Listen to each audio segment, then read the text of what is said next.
Oi, Antônio aqui, e hoje eu vou falar um pouco sobre a questão da bolha da IA. Eu vejo que muita gente está falando que a IA é uma bolha e que ela vai estourar e que não vai dar em nada. Eu tenho uma visão contrária a essa visão de algumas pessoas que acham que é uma bolha. Então eu vou apresentar os pontos aqui de por que eu acho que a IA é o motor da nova revolução, como se fosse uma revolução industrial, só que muito mais pesado, tá?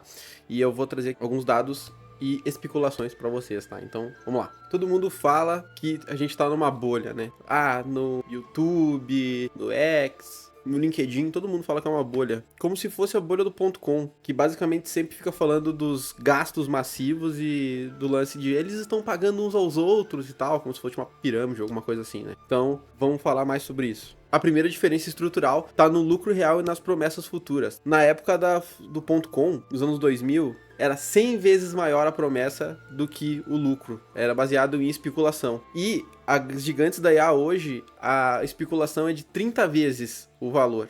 Eles têm um fluxo de caixa muito maior do que a bolha.com. 300 bilhões de dólares foram gastos como fluxo de caixa operacional gerado por Microsoft, Meta, Amazon no último ano. Então é dinheiro pra caralho, tá? Outra coisa também que se diferencia e quem trabalha com esse segmento consegue perceber muito claro é a diferença de que na bolha.com eles compravam as coisas esperando que as pessoas viessem comprar. Então a ideia era assim: se você construir, eles virão. Essa era a lógica. Então acabou que as pessoas compraram, fizeram estoque, né, de fibra ótica e mais um monte de coisa, e esperando que viessem os clientes, e não tiveram clientes. E demorou um monte para vender, então muita gente acabou falindo por causa disso.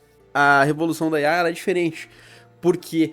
Porque a gente quer mais IA. Quem aqui não quer mais IA? Alguém não quer mais IA aí? Alguém tá satisfeito com como tá a IA, como é que tá o GPT, como é que tá o Gemini, como é que tá os agentes de IA. Tá todo mundo satisfeito? Tá tudo rodando 100%? Não, não tá, né? Tá todo mundo querendo IA melhor, IA menor, IA com mais qualidade, mais inteligente, né? Tudo isso que a gente quer. Então, outra coisa que você pode perceber é servidores. O preço dos servidores aumentou de um valor marginal, assim. Era metade do preço no começo do ano ou no ano passado.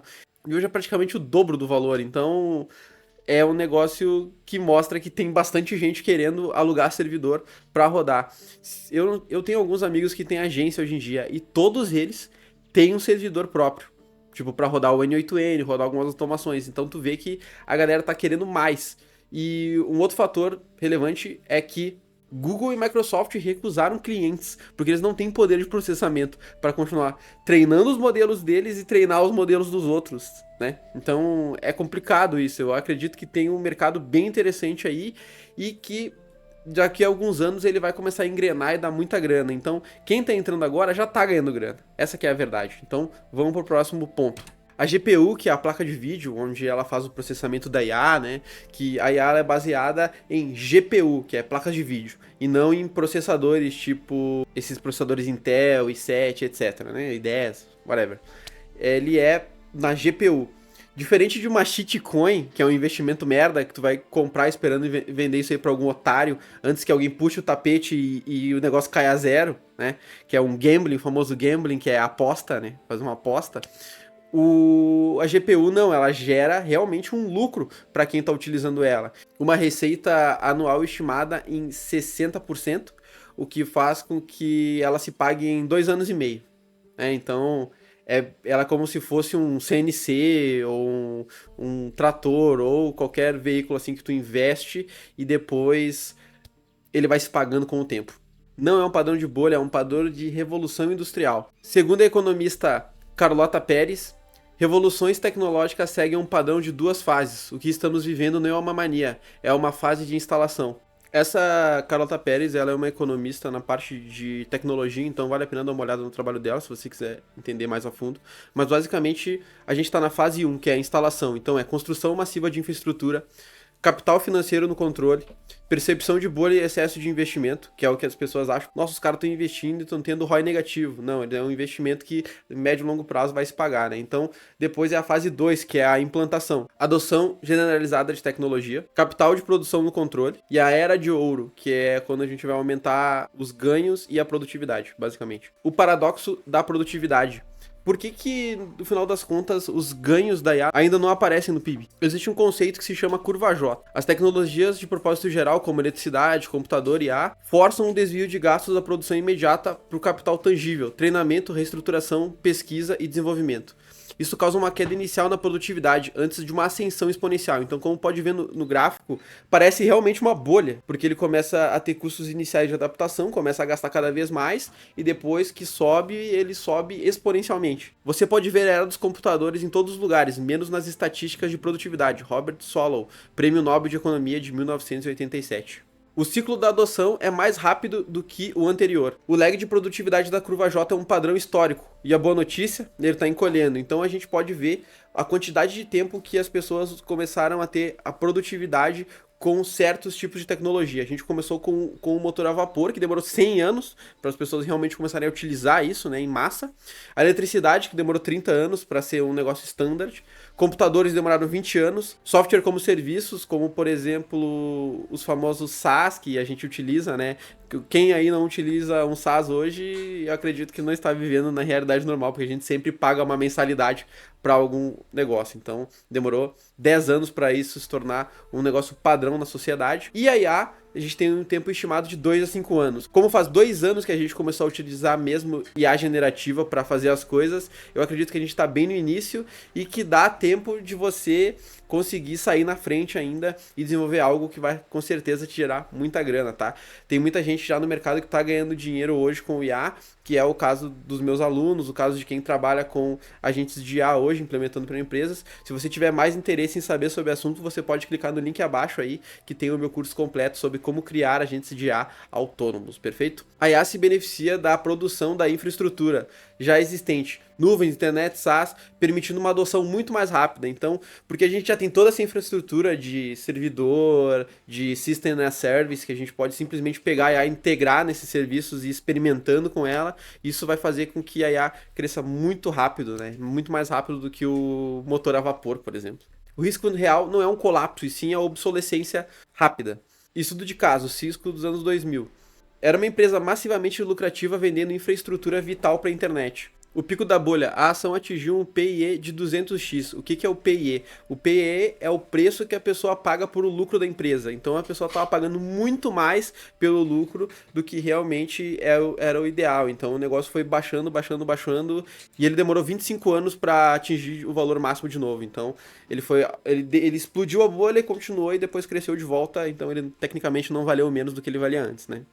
Sinais que devemos observar. A produtividade está escondida na metodologia. Problema histórico com os PCs. Nos anos 80, o investimento em software e hardware não era medido corretamente no PIB. Foi criado um ajuste hedônico para contabilizar os ganhos de qualidade e impulsionando o PIB real. Então hoje, basicamente, eles rodam treinamento e eles têm despesas com pesquisa e desenvolvimento. O futuro da IA. O mesmo acontecerá com a IA. O verdadeiro sinal de que a curva J está subindo não está apenas nos lucros, mas na metodologia de medição. Mudança-chave. Quando os training runs, treinamentos de modelos, forem reclassificados de despesas de pesquisa e desenvolvimento para investimento de capital, assim como o desenvolvimento de softwares foi no passado, os números oficiais de produtividade vão disparar. O que acontece se o pessoal acabar entendendo que não é só pesquisa e desenvolvimento, e sim o investimento de capital, o PIB vai acabar aumentando por causa desse cálculo. Basicamente isso, tá? 2 frameworks para entender a economia da IA. Framework de bolha. O gatilho é a especulação e a mania. Que é, isso aqui vai dar muito bom, isso aqui não vai dar bom, eu acho que isso aqui vai, então é um achismo. Ativo central. Ativo de rendimento. 0. Shitcoin. Ou seja, não tem como fazer o negócio gerar dinheiro, gerar lucro. O único lucro que ele vai gerar é comprar aquilo e vender para um outro otário antes que o negócio exploda, né? Que é o caso do mercado cripto que acontece o tempo todo, né? Esses scam aí que são bem populares. Natureza da demanda. Teórica, supply push. Comprar e depois empurrar pra galera e vendendo de algum jeito isso. Então não é o que está acontecendo. Risco principal. O maior tolo desaparece. Ou seja, quem comprar por último a maior quantidade vai estourar a bolha no rabo dessa pessoa. Então, isso é o da bolha. Agora o framework da revolução industrial. O gatilho, tecnologia de propósito geral. No caso, o exemplo aqui é o GPT, né? Que ele realiza várias tarefas e ajuda a raciocínio em várias coisas. No caso, seriam LLMs no geral. Mas a IA colocou o GPT aqui porque eu acredito que seja um exemplo mais claro. Ativo central. Ativo de capital produtivo, que é a GPU, no caso, a placa de vídeo, que vai gerar o retorno sobre o investimento entre 2 anos e meio. Natureza da demanda. real e insaciável. Ou seja, tá todo mundo querendo mais IA, todo mundo querendo mais servidor e todo mundo querendo experimentar com essas coisas e colocar nos seus negócios. Então, realmente é um negócio que tá bombando no momento. Risco principal: valuation excessivo e obsolência. O valuation é o valor que a galera acha que vale. Então, essa questão de alinhar isso aí é um risco grande. E, claro, a obsolescência, porque se você está acompanhando esse mundo da IA como eu, que vivo isso o tempo todo, você consegue ver que toda semana tem um breakthrough ou algum modelo que é muito melhor do que o outro, o que é bem absurdo, né? A IA não é uma bolha especulativa destinada a estourar, é a fase de instalação da próxima revolução industrial, impulsionada por demanda real por ativos que geram receita. Então, essa é a apresentação de hoje, espero que você tenha gostado. Se você gosta desse tipo de conteúdo, não se esqueça de se inscrever no canal, deixa um like e comentar aí embaixo o que você acha, qual é a sua opinião sobre isso. A IA é uma bolha ou a IA não é uma bolha, é uma oportunidade? Quem vai dizer isso é você. Um abraço e obrigado pelo seu tempo.